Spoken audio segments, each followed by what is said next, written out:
You can flip a house, but it is much easier and more profitable to flip a note. Stay tuned.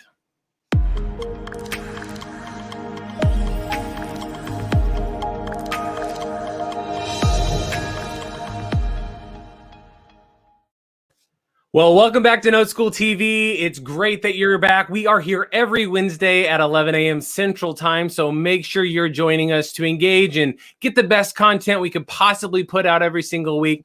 If you're brand new, we'd love for you to like this video if you find value of kind of what we're bringing across the web to you today. And if this is something that you really need in your business, make sure you're subscribing to our YouTube channel, really to just get the latest updates of kind of what's coming out. And really to get the latest, you need to click that bell notification. That's going to turn your notifications on so that you are alerted every single time that we go live, and you can jump into the chat and communicate with us, right? Bring your questions, engage a little bit, and participate in the conversation that we're doing. If you're brand new to Notes, you're brand new to maybe even NoteSchool TV, and you're trying to figure out what does this mean and how does this work and what does it mean to my business, and you're trying to figure out that next step, a great place to go is noteschool.com/TV to learn a little bit more about who we are, what we do, and maybe some places you can go to, again, take that next step on your journey in notes. Today, we've got some fantastic information. We have a very special guest I'm very excited about. But before we get to that, I want to talk about some of the breaking news with Joe.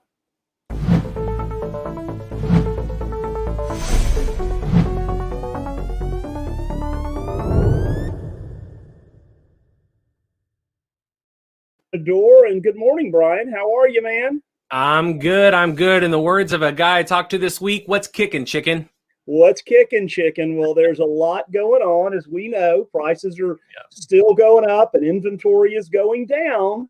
But on the other side of that, there's a lot of interesting things coming on. So according to DS News, and we know this, right? Millions of families could face housing insecurity in 2021. So as we read through this, and I'm going to pull up some stats here in just a second, but if you'll look at this, Brian, more than 11 million families, or almost 10% of U.S. households, are at a risk of evictions or foreclosures. Yep. That's pretty huge, right? I mean, that's a big deal. A lot of Americans out there have, really facing some challenge. So here are the stats. So delinquencies year over year from last year to this year are up 250%. 6% of households are delinquent on their monthly mortgage payments, right? 2.1 million Americans are 90 days delinquent.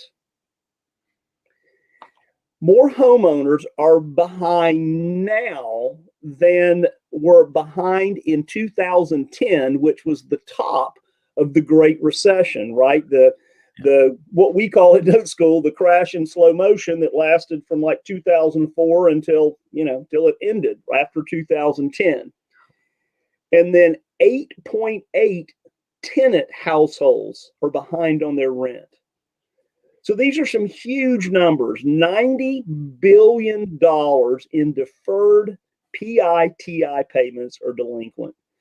So we have, and this is all according to the CFPB, which is the Consumer Finance Protection Bureau, which oversees all the GSEs, Fannie, Freddie, Ginnie, all of the credit reporting agencies and all of those things. So these are some pretty sobering statistics, right? Eddie, what do you think about all this? Let's bring on Mr. Eddie Speed, by the way. And while we're doing that, it's like we're in the middle of a mortgage crisis, wouldn't you say, Mr. Speed? I've said this on a frequent basis. I've been doing this, for 40 years, and I've never seen a market like this. It's just the wildest thing. There's certainly no argument that real estate is on fire and everything is like they're fighting in the front yard over buying a house. I see it on the news, and where I live in Dallas-Fort Worth every day, and nationally we pay attention to it daily, right? Yeah. What we want people to do that are listening to NoteSchool TV is understand the variables to help influence your smartest decisions. Absolutely. That's what it is. Are we saying that we're in for 2008 again? I don't think we're saying that. I would say what we're saying is you can make really good decisions when you have good information. That's it. Totally agree with that, sir. Well, we have a special guest who, I have to say this young man is, I'm one of his biggest fans, I think, Eddie. So, Mr. Justin Bogard, how are you, sir? Hey guys, how's it going? Doing great. How are you all doing?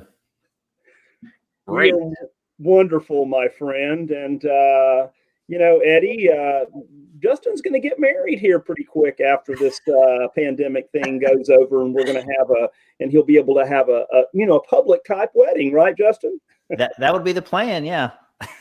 That's awesome. Very glad for you. Thank you.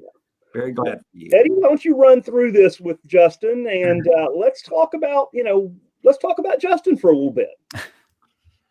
Well, so Justin Bogard lives in Indianapolis, Indiana, and I think that's relative to the fact that Justin you'll hear him tell the story of kind of where he does business, and you'll start really realizing that he picked a business that suited him versus trying to go pick a business and suit his life around the business. Justin, I want to talk about that. Tell us your background and how you got started. Sure. Well, I was watching HGTV a lot in the 2010 past era, just like everybody else, right? You see these people on TV and they're flipping houses and they're doing things and they're working on their house and they make this large sum of money at the end, and you don't see all the stuff that happens in between. And so I was like, yeah, that's for me. That's what I want to do. I like real estate. I bought my own house in 2010. I put a little bit of sweat equity. I'm sorry. Before 2010, I bought a house and then I put sweat equity into it and sold it for a profit within 24 hours. And I thought, there's something to this. I like this. So I invested in myself, took some real estate education courses, and then I learned how to flip and wholesale and landlord and stuff. And I really didn't like it, Eddie. I found out it was pretty darn hard to run a business like that and have systems and deal with contractors and tenants, toilets, and trash, and you know the drill. And then lo and behold, my good friend Joe Varndor up there in the corner, he came into my local RIA and was talking about investing in mortgage notes. And I'm like, why would someone do that? But I'm curious. I want to hear what he has to say. And he did a presentation. And I remember the one slide that Joe had. It was a guy that was carrying pulling a wheelbarrow full of cash, and he was wearing a suit. And I'm like, man, that's me. That's what I want to do. So I like running the numbers. I like looking at stuff on paper, but I don't really want to swing a hammer if I don't have to. And so this business was very well suited for me. And it gave me a lot of time back too. Once I got into it, I could go pick up my kids from school and drop them off. And I really didn't have to have a set schedule from 9 to 5, so to speak. And kind of that's how I got into the note business. So thank you, Joe. You're very welcome, Justin. You were one of those guys that you never looked back, right? You never gave up, and you just jumped in there and you did it, man. Thank you. I remember, Justin, we were at an event and you were telling the story about the ultimate decision was because of your girls. Yeah.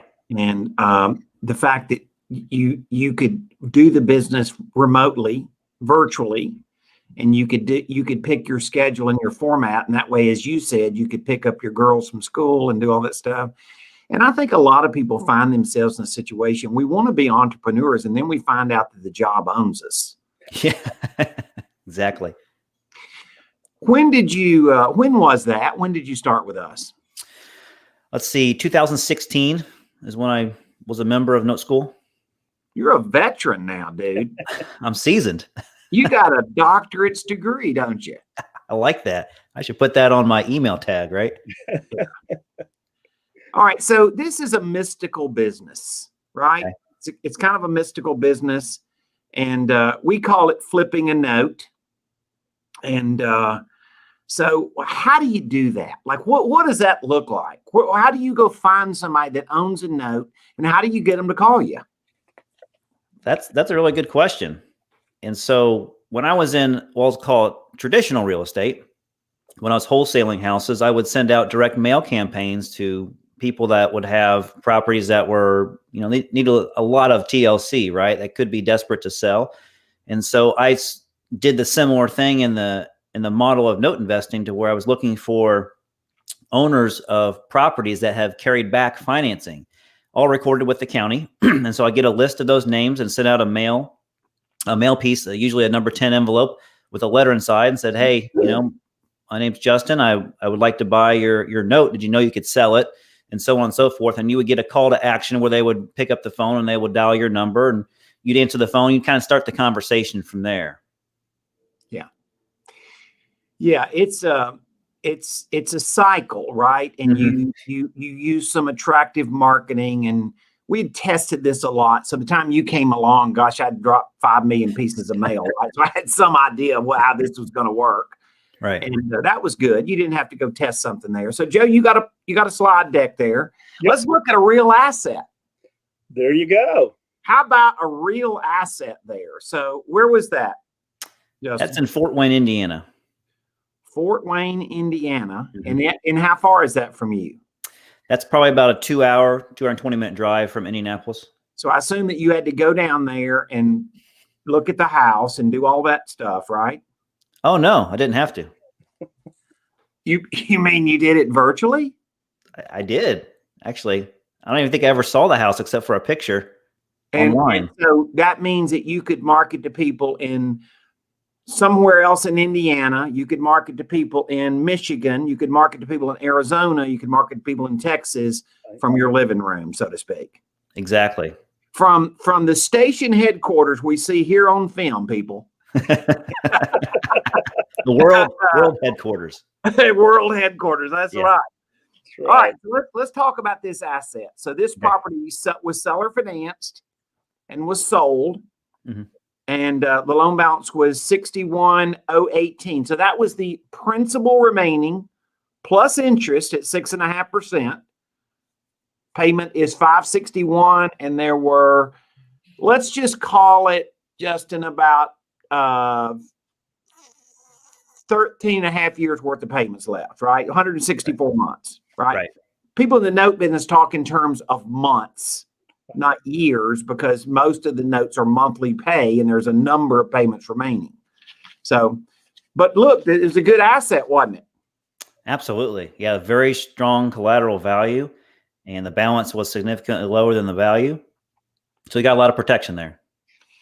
So you ultimately did it, and the cost on this note, and this was the whole price of the note, right?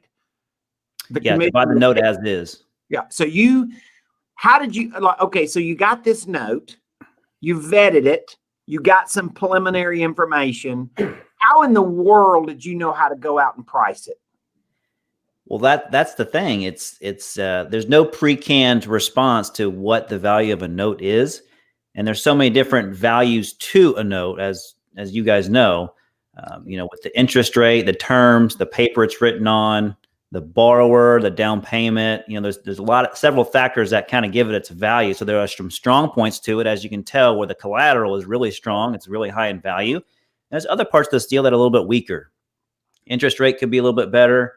The term could be stretched out a little longer. You don't see it on this page, but this borrower is not paying through a traditional loan servicing company where it's third-party vetted. They're paying directly to the seller.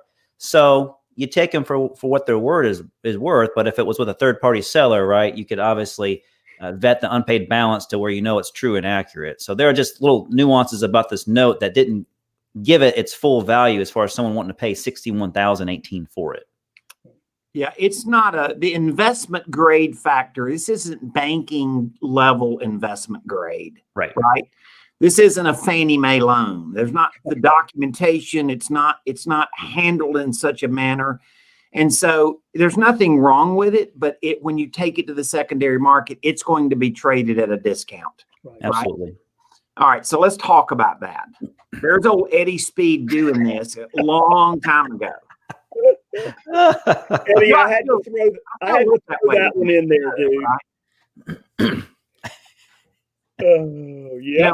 One thing that I think Joe and I take pride in our teaching, and Brian and our teaching, is that we've done this. We're not some guru teaching about some concept that we don't do, and we're as active buying notes today as I've ever been in my career, and so that's pretty critical to me. That makes us real, right? All right, so I used to have a saying, Justin, you've heard me say it many times. A salesman's job is to deliver bad news. So everything's good until you tell them what the price is for the note, right? Right. Yeah. All right. You got to work your way to it. You carved in a decent, yield in this, right? Yes. You made about almost $5,000. Yes. So we gave you a price. Our company bought this note, right? Because we buy notes. Yeah. We're actually, it's weird. We have a training business and we actually do the business. It's the funniest thing. So that's a novel idea, is it not? Exactly. Yeah. So we priced the note, and then you went back and deducted your commission off of there, your flipping fee, before you gave them the price. Right. So sort of simple math here. You're giving them about $42,500 for their note. Right. Okay. And they owed $61,000. Right. So let's talk about that. How do you move that customer to something that they're okay with in that idea? Well, you put it great, Eddie. The salesman's job is to deliver bad news, and it's like you said in the beginning of the conversation. It's a cycle. So you're having a conversation with them from step one. You're not getting all the answers today. You're just prepping them for the next time that you're going to have a follow-up phone call, so you can continue having that conversation with them. And the longer you have that conversation with them, the more likely they're going to end up understanding that it's going to be sold at a discount, and they're going to want to sell it to you. You can't just go to the seller and just tell them all the facts and get all the data in one conversation, go, oh, here's a price. And they're just like, why would I sell that to you? They don't understand why it's discounted. So when you explain it to them, you build that cycle as you talked about. FaceTime being on the phone, right? Yeah. FaceTime with your customer is going to be an ingredient that if you try to eliminate it, you can have the most silver tongue in the world, but you don't have enough relationship with them. What you did is a market condition. You didn't cheat them. Yep. This is not a note that trades at 100 cents on the dollar. We didn't pay you 100 cents on the dollar, and we didn't go find the note and spend the marketing effort and all the stuff that you had to go do it. So you didn't mark an unreasonable fee. You made $5,000. Yeah. Right. That's good. Yeah. But you had a value add. And so the customer has to understand that they cooked this pie. Yeah. Right. You're only pricing the pie they cooked. That's figuratively speaking, right? Right. And so obviously you're talking through it. And the only way that we ever learn to do this, and obviously you've become a champ at it, is that you just got to spend some time with them and make them kind of see who you are as a person and how you do business. And then all of a sudden it's more feasible. So one of the things that one of the things I want to talk about before we get off of that is, how many conversations do you typically have before you lead to the price? I would say on average, it's 4 to 5 conversations pretty regularly. Rarely does it happen where there's less than 4 conversations, but it's 4 to 5 conversations. And I assume that you leave a plant from the last conversation that leads you to be the starter of the next conversation. Yeah, the goal in the negotiation, if you will, that they don't realize there's a negotiation going on, is to dictate the next step or dictate the terms for them. Otherwise, they're not going to take the accountability to call it. It'd be like, oh, well, just call me in a couple of days. Well, don't do that. Say, call me tomorrow at 10 a.m. or I'm going to call you at 10 a.m. And I'm going to look to get this answer from you, whether it's, research the taxes on it or check the insurance for me or show me the deck page. Just give them a little homework assignment. In other words, you got them checking on something, and then you have a set appointment. You're going to talk to them the next day once they've done that. Right. Okay, that's cool. That's how you do it. Yeah, that's how you do it and get a good closing ratio. All right, I want to go back to so let's just talk about we got all the parties here. Joe's got some really cool slides here. So Justin, if you can see that, kind of describe who's what and how it fits. All right, so the note seller is the person that I'm advertising to from my direct mail campaign. I'm talking with them on the phone. A good-looking note flipper with that business tie is me, right? And that funding source is is Eddie's group here. I happened to sell this loan to Eddie, but it could have been a different bank, could have been a different hedge fund or a capital partner or a private investor itself. So that would be the funding source, the person that's putting up the dough. Yep.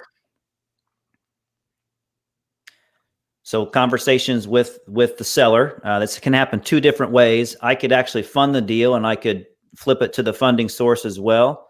Or in most cases, it happens the funding source is actually the one that has the money, that transfers the money over to the note seller when you close.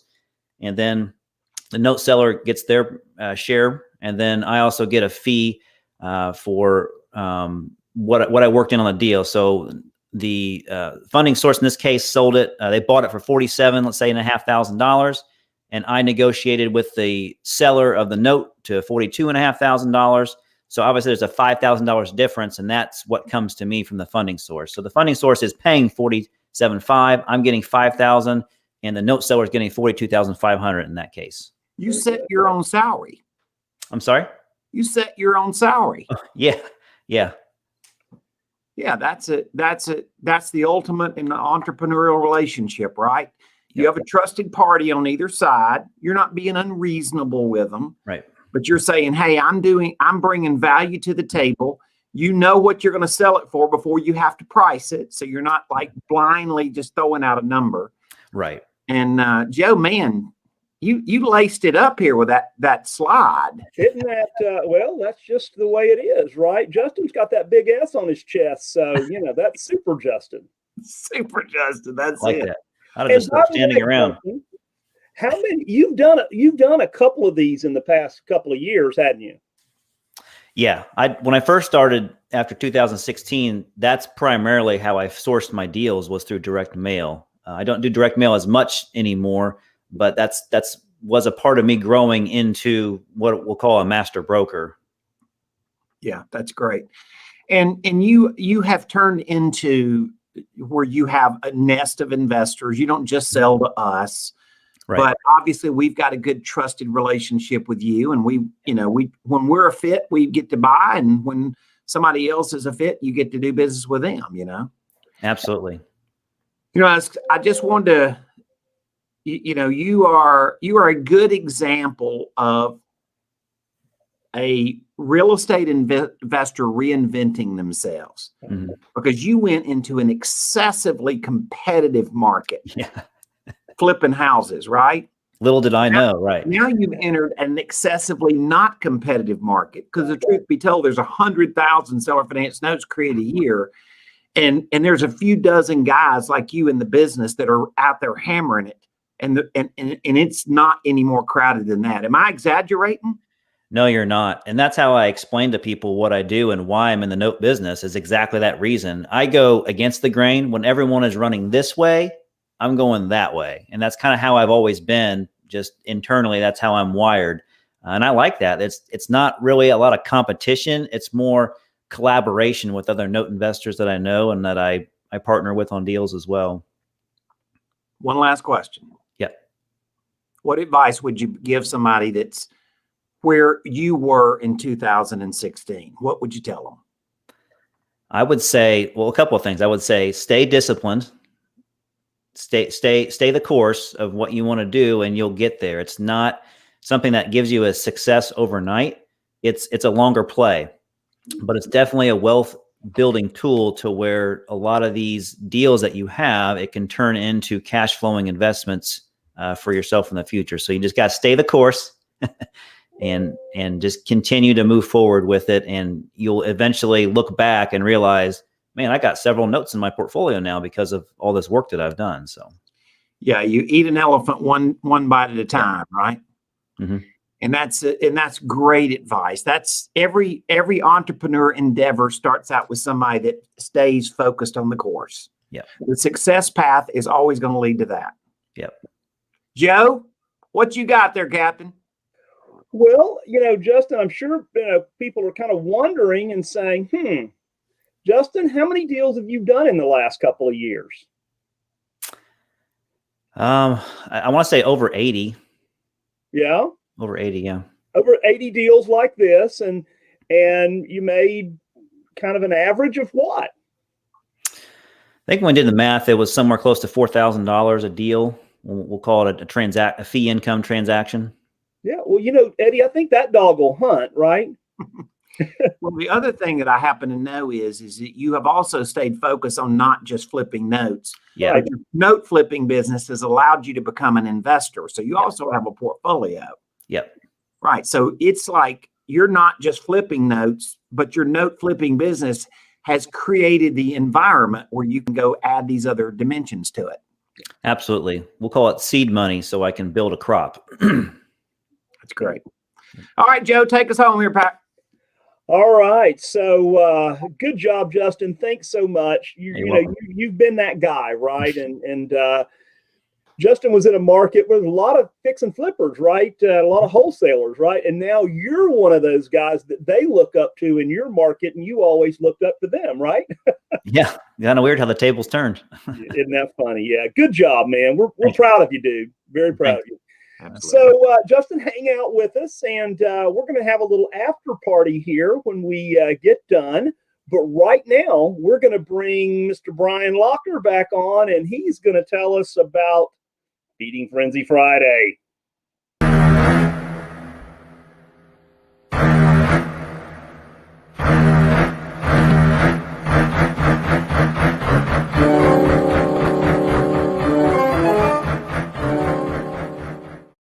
That's right. NoteSchool TV is sponsored by Feeding Frenzy Friday and Notes Direct. And basically what Feeding Frenzy Friday is each week on noteschool.com/FFF, which is a YouTube playlist, we break down the details of a note from Notes Direct. We talk about the pros and the cons, and really what to look at to really start to better master your skills, hone your skills to make you a better note investor. And so it's a great playlist to go check out if you're wanting to buy notes.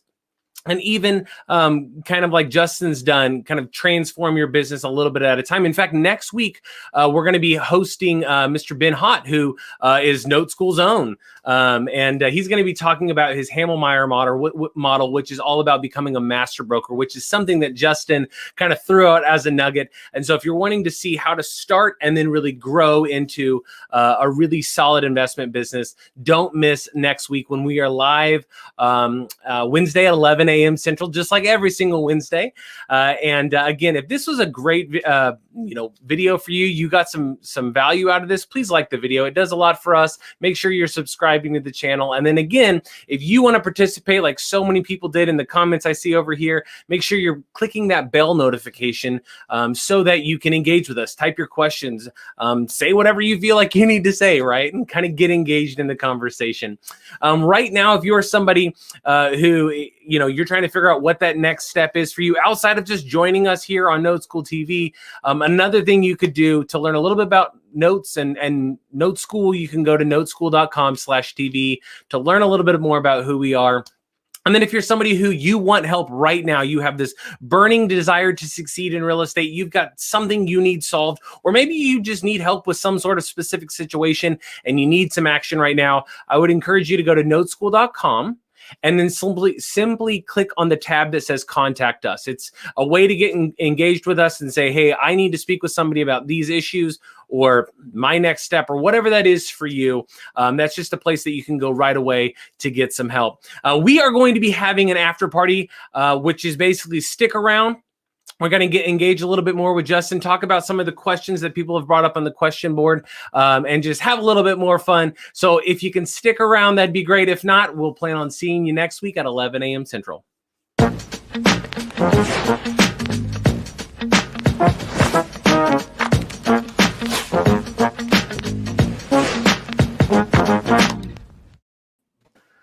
All right. Well, we are back in the after party. Justin, thanks so much for joining us today. Yeah, thanks a lot for having me on, guys. I appreciate it. It's always fun to get to chat with you guys and hang out for a minute. Yeah, absolutely. Absolutely. Well, let's kind of talk a little bit about, we had a lot of people on today, had a lot of questions and stuff like that. One of the things that came up from Sean Gregory said, what's the other ways that you know now to market for notes? And I think that direct mail is the typical way that we've been taught, but maybe kind of help dive in a little bit more about what are some ways that you kind of generate lead flow, or either for deals or maybe even for investors.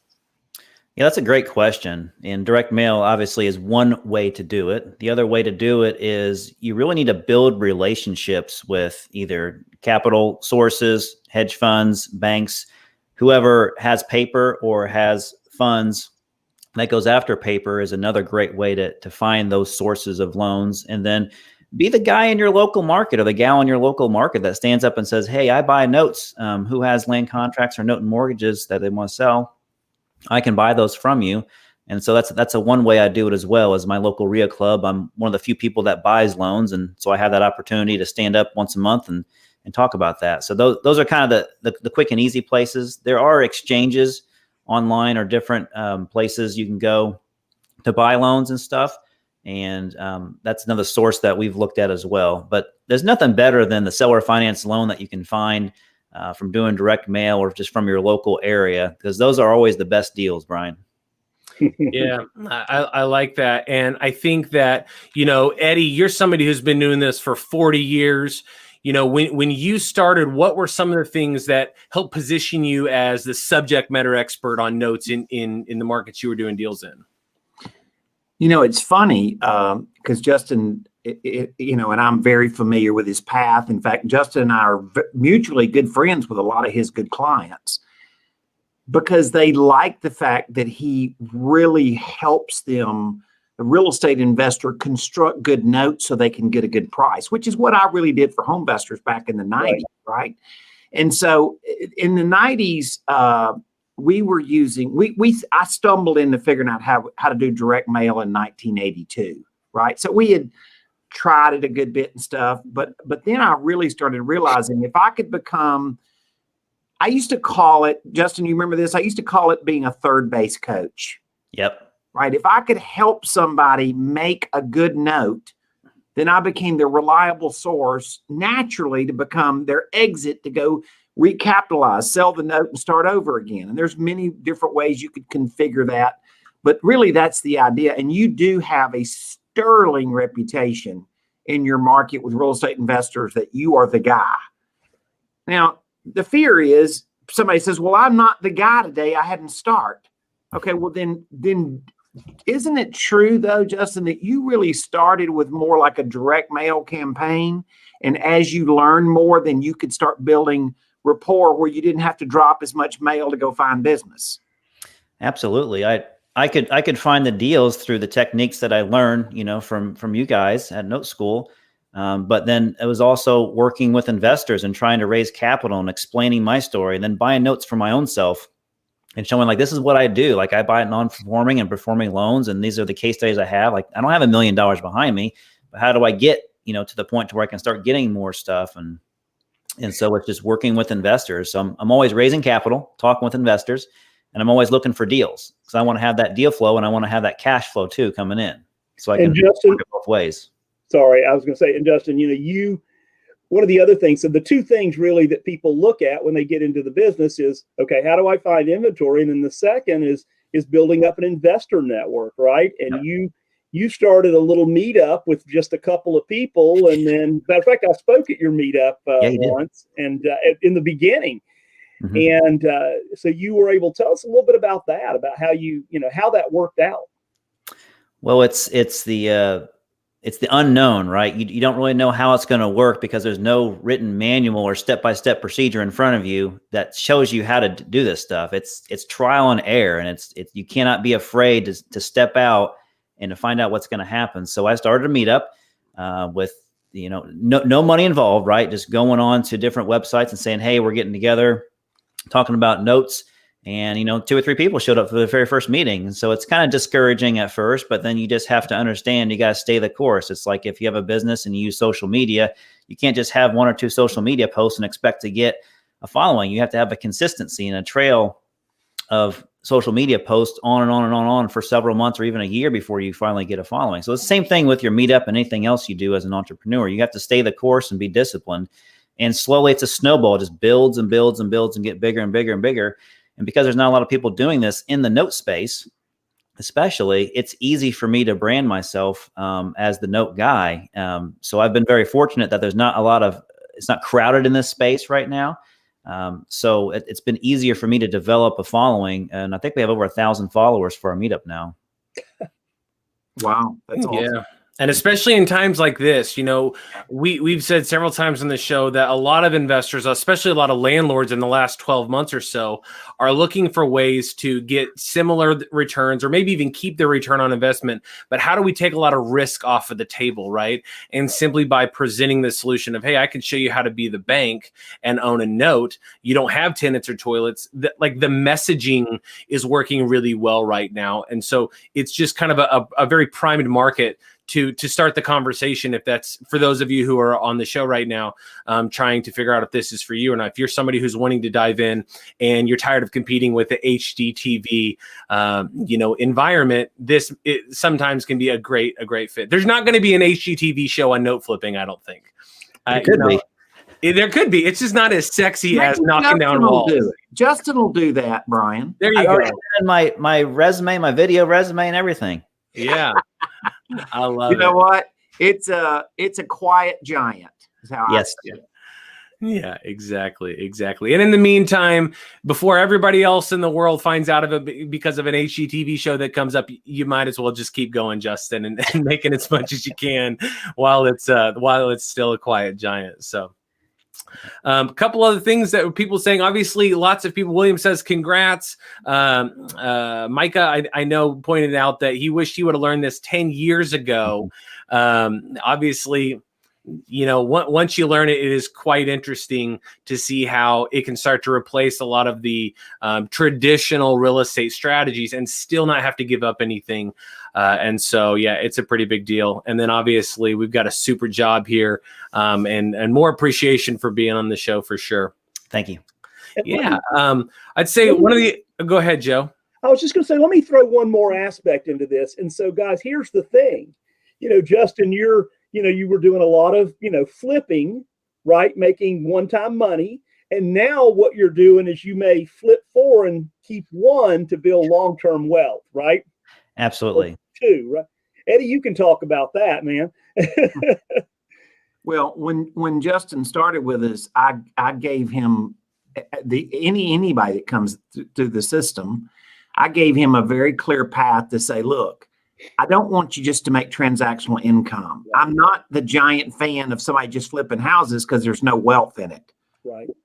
The way that you build wealth is you have an asset that pays you a long time in the future that you don't have to go do anything for. That's wealth. And so Justin makes his eating money on flipping notes, and then he still has enough deal flow that he can then grow wealth with it and earn payments long time in the future, be in the bank and not having to go get up and find another deal just to go to the mailbox and get the check he's already entitled to.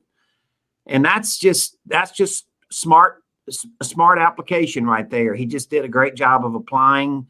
I mean, look, I've tried it all, right? I mean, I've been doing it 40 years. I've tried about everything, Joe too.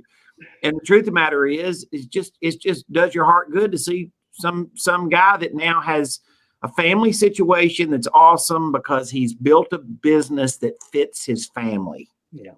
Yeah, absolutely.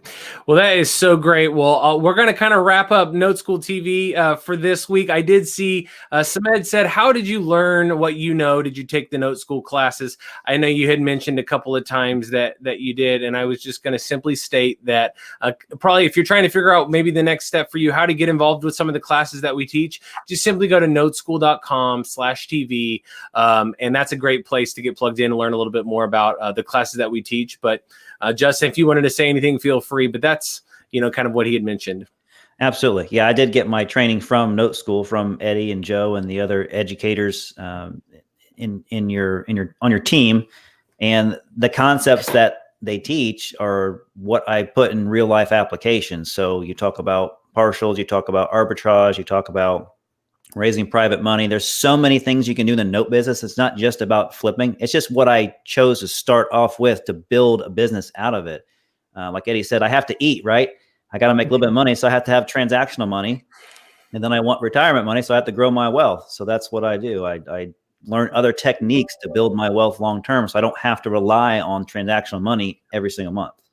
That's it. That's it. Well, thank you so much once again, Justin. Thanks, Joe. Thanks, Eddie. We'll plan on seeing you two next week on NoteSchool TV on Wednesday. And Justin, we'll catch you at an event here soon. Well, thanks everybody for jumping on. Stick around for the after party. We'll see you on the other side. Good to see you.